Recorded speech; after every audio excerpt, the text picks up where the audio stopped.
this one because it can be kind of hard to hear me while I'm driving, the background noise. But this is going to be a video about dogs and God. And really, I might even be able to start a whole series, hell, maybe even a whole YouTube channel, new channel on dogs and God. Because there's a lot of similarities and they just keep racking up. I just keep noticing more similarities between the two topics every single day, and I really want to speak on it because it's something to talk about besides fucking gang stalking and condemnation of wickedness within humanity. Really, I wasn't put here to constantly talk about how certain people are going to get what they deserve and blah, blah, blah, blah, blah. It's just, that's more of a psychological venting session for me. It helps me deal with the trauma of being probably the most gang stalked person in the entire world. Whatever. This is what I'm really good at, and this is what I really have to offer the world, is more insightful, helpful, genuinely thought-provoking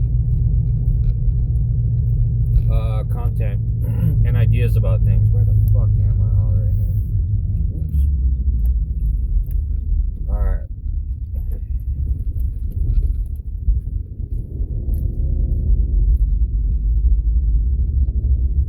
So,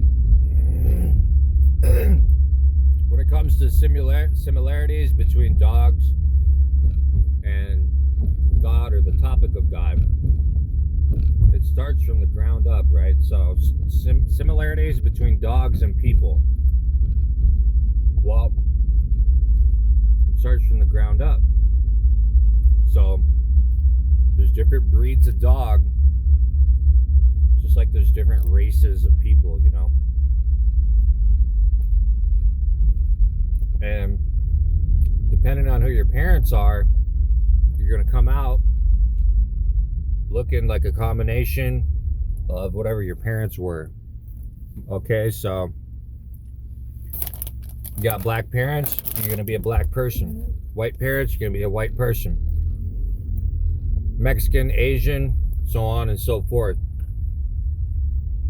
And every combination in between. And I'll try not to make this a discussion on eugenics.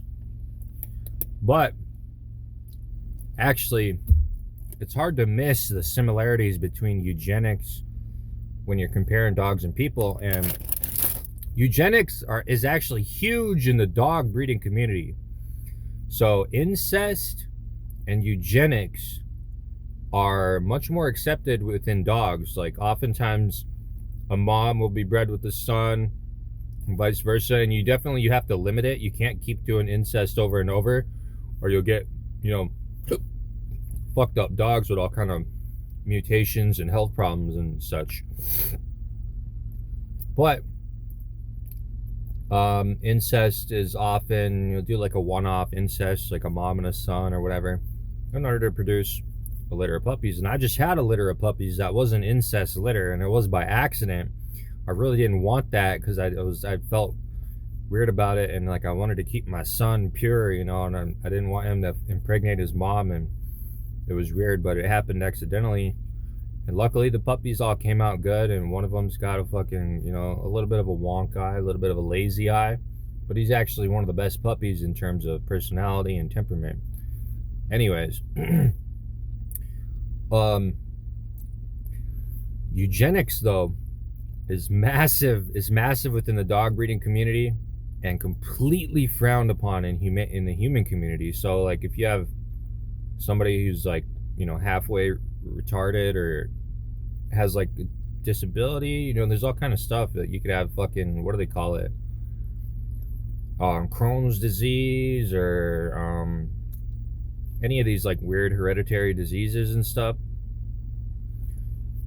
a lot of times, you know, people will tell you it's kind of taboo to say like, hey, you know, you should be purged out of the breeding pool if you have certain diseases or whatever. That's like taboo to say amongst humans, but it's actually, you're looked at as evil in the dog breeding community. If you don't do these things, you're looked at as an evil person. But within humanity, it's more of a much more taboo to even say that, you know, like, hey, you know, you were in special ed class and you're clearly like kind of retarded. Maybe not fully retarded, but you're definitely kind of retarded. You shouldn't have kids. You shouldn't have kids. Well, it's taboo to say that amongst humans, but like I said, I don't want to make this whole eugenics thing. It ain't up for me to decide who should and shouldn't have kids and all that. Sometimes even like a halfway retarded person can produce like a good child. So I ain't really much for eugenics. I'm more about the power of faith in God, because God can do anything. He can give a genius child to retards. So that's where I stand on that. I ain't much about it. Within dogs, I'm definitely like, I would not want to breed a dog with like issues or problems and such, but eugenics, that's not what I that's not what I came here to talk about in this video. Okay, it's just one of the similarities between humans. So upbringing in a dog and in a human is very similar. Okay, if a dog is loved right, it will come up as a happy, confident, fearless dog. It won't be overly mean, it won't be overly timid. It'll be like a sweet spot in the middle. And the same thing with the human. If a human is loved right, they come up as a beautiful person. And if they ain't loved right as a very young being, then they come up kind of messed up, you know? And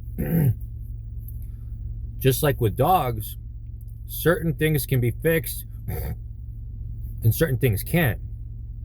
So if you're too messed up, it's less likely that you're ever going to get back to like an ideal state as a human. And the same thing with dogs. A dog can be kind of messed up.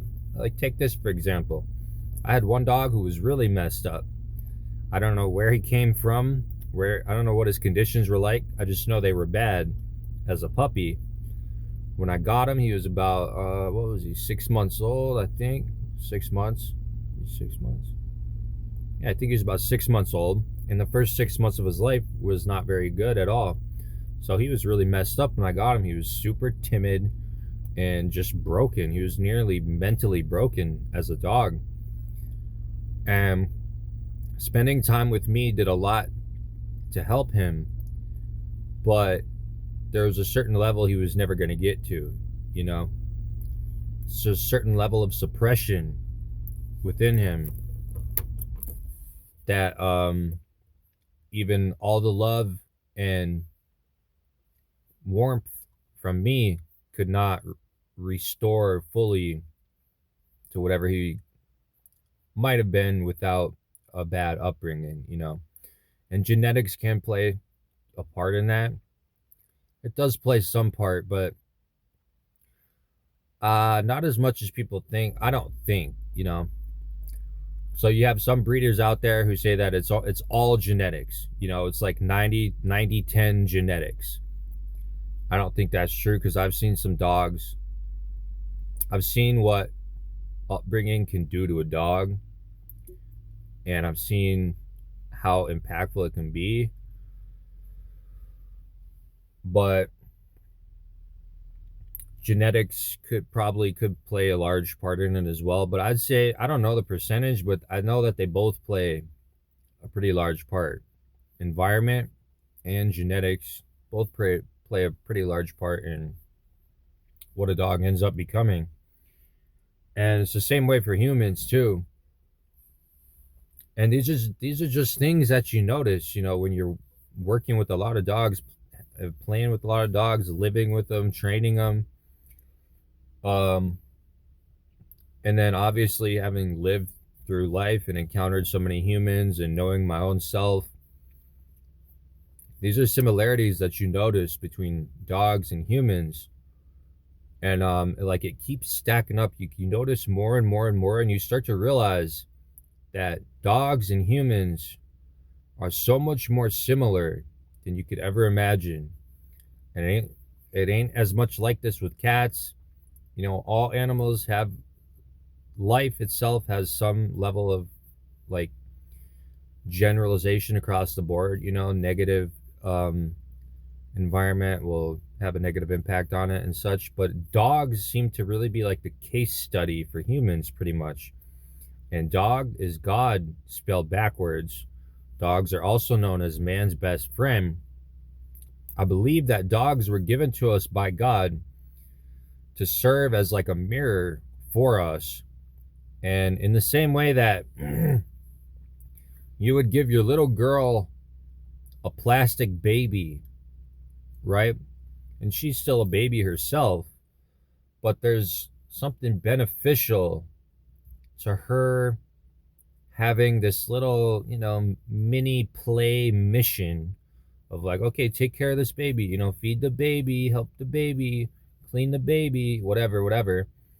It's like good for them to experience that on a micro level, but really that's what you're doing to them. That's what you're doing to her. You're actually raising her and taking care of her. And then you give her like this mini kind of reflection of what you're doing for her. And it's good to help them, like expose them. It's called it's like a teacher and a pupil type of thing, like it helps you to teach something. When you teach something, you learn it and understand it better. Gives you a better understanding of something when you're forced to teach it to something else, right? So child rearing, whatever, mathematics, jujitsu, this principle exists within teaching and learning itself. And so I believe that in the same way you would give your daughter a plastic baby to take care of, God has given us dogs to take care of.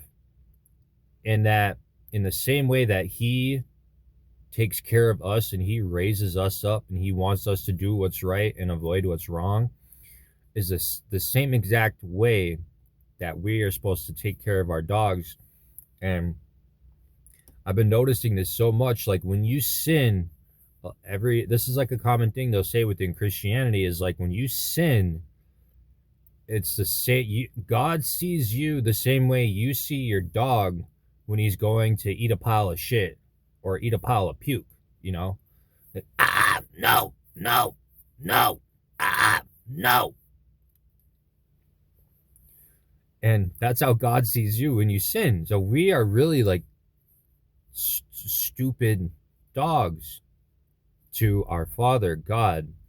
But he loves us to the ends of the earth as well. So he doesn't see us as stupid animals. He sees us as, yes, we're stupider than God because God is the supreme intelligence of life. We'll never be as smart as God, but he still loves us more than anything. And he doesn't look down on us in that way. Like I don't look down on my dog for not being as smart as me.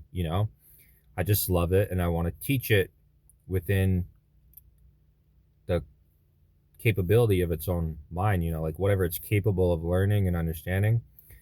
I want to teach it, and I want to teach it to be good, to do good things and not do bad things. So I just been seeing this so much lately after taking care of so many dogs over the past couple of years.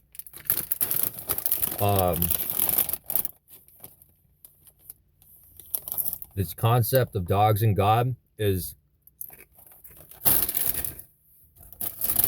really been on my mind so heavy lately because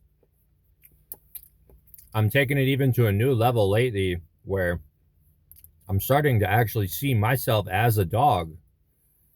As stupid as a dog is, as stupid as my dogs are to me, and as much training that they need my guidance or they will do bad.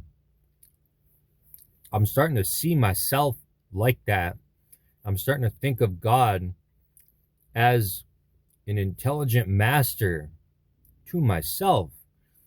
And in this way, you can really become like a supremely good child of God. And you really start to see yourself like as a dog, you know? Like I have sins, proclivities to sin. Everyone does. And that is no different than my dog's proclivities to do bad stuff, chew on stuff they're not supposed to, um, break the rules and do bad stuff. My proclivities to sin are no different than my own dog's proclivities to do stuff that I don't want them to do. And when you train and with dogs and work with a lot of dogs, it almost becomes this thing where you're like, how can I ask my dog to be a good dog when I can't even be a good dog? You know, I'm doing things that make God sick, and I'm a bad dog.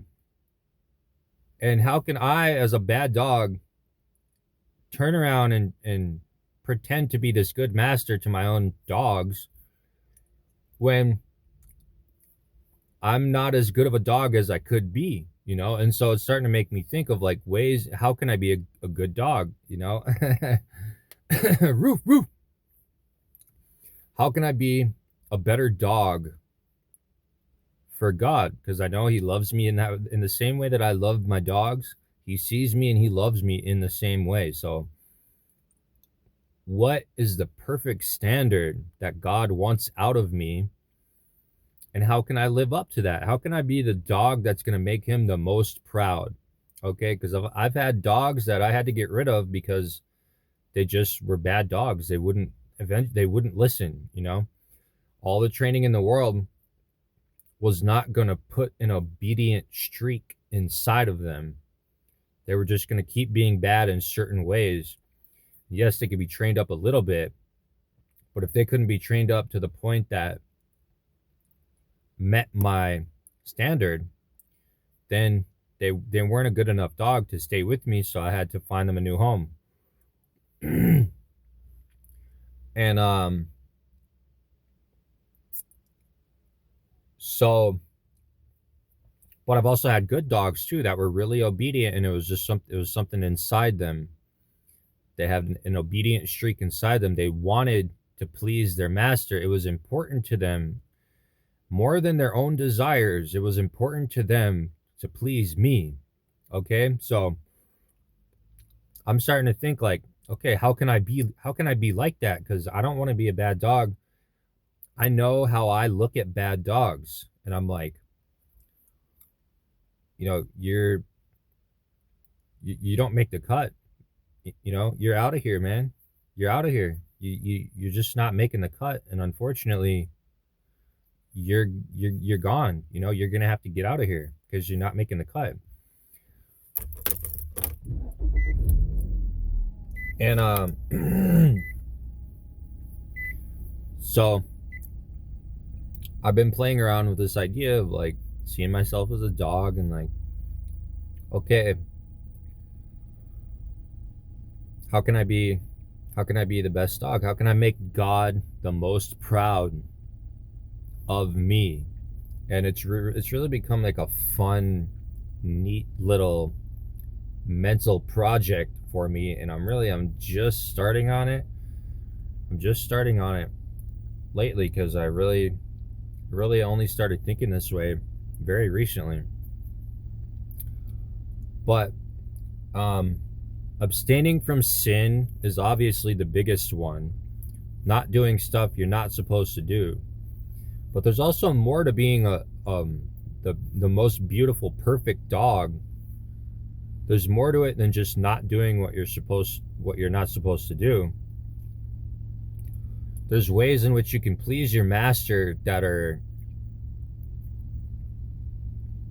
different than just not doing bad stuff, right? So when my dogs show personality, when their unique, fun-loving personality comes out, and I can see them for their unique beauty, what makes them special, that is something like extra special, pleasing to me. And when they're protective, you know, that's like an extra special quality that is pleasing to me, extra pleasing to me. So it's not a one for one. Okay, just being protective or whatever, it's not a one for one with humans and dogs. What your dog does is literally exactly what you should do to make God proud. That's not it. But there's a general outline there you can follow, because humans are a lot more intelligent. So what are the extra special qualities that I can show that's going to make God beam over me, you know? Not just tolerate me, but actually be super proud of me and beam over me. What can I do that's going to get that reaction from God? I think I'd like to do that. And I know the biggest thing is actually faith. Faith in God and strengthening your faith in God. Always thinking about God, thinking about different ways to please God. Always having God on the mind is like the most obedient and pleasing thing you could do to God, is just to always be constantly thinking about God and how can I stay in line with him? How can I avoid his wrath? How can I please him? How can I do what he wants? The more and more you are constantly thinking like that, God is going to be proud of you, you know? The same way you'd see your kid doing his homework or something. You're like, yeah, I got a good kid. Nice. You know, he's always thinking about what he should be doing. Good. Awesome. Great. So if you can keep your mind like that about God, that is something that's pleasing to God. And then of course, executing on those ideas is kind of like the next step up to that, you know. So it's one thing to pontificate and think about, I want to be good. How can I be good? What should I do to be good? And then the next most extra special step is to actually do those things. And how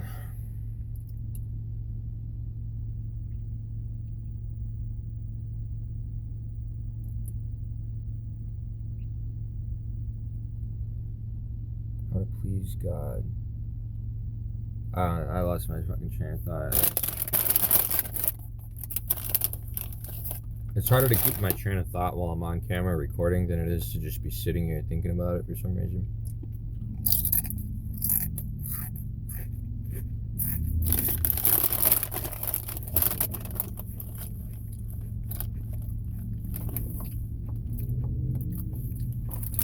I'm not gonna pressure myself just because the camera's running. I'm not gonna pressure myself just to avoid wasting your time or whatever.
Well, I guess that's gonna be the end, the end of the video. Yeah, I could go deeper into the personal ways in which what do I want from God? Because whatever you want, God will give to you. You know, if you really want it and you ask for it. So there's things I can request from God, and I have some really special things that I want from God. For starters, I want God to help me conquer whatever weaknesses or proclivities to sin I have, and I will ask for those specific protection in specific scenarios relating to specific sins as I feel compelled to, as the Holy Spirit moves me. I don't just do a one-all, you know, like, oh, help me be good, God. No, like I really have to want it, and it's small little individual situations like, okay, God, you know what? I've been struggling with this thing. I want to ask for specific help from you and overcome this one specific thing right now, and help me with that, please, if you would. And that's how I like to do it, you know, because I feel like it's more real that way, instead of just being like, you know, help me be good, just like a one size fits all thing. I like to be really specific with it and conquer things step by step, because it is real, and I've done it recently. You know, ask God for, like, okay, you know what, I'm ready to tackle this one thing. You know, I want you to help me with this one thing. If it's a good desire of the heart, you can request it from God. Dare I say, demand it, you know, because if it's a good desire of the heart, God will give it to you. You know, the best things in life are free. Okay? When you request something that is not of the flesh, when you say, God, help me be courageous right now, or, you know, help me help this person right now, or something like that, anything that's like free, you know, and there's no like greed or selfishness to it, this is the most pleasing request to God, and He will so freely give that to you, and you will be surprised and impressed when you receive it from God, because it really is real, and He really does do these things for people. So, but I've got some pretty lofty goals, so that's something I'll have to work out myself with the Father.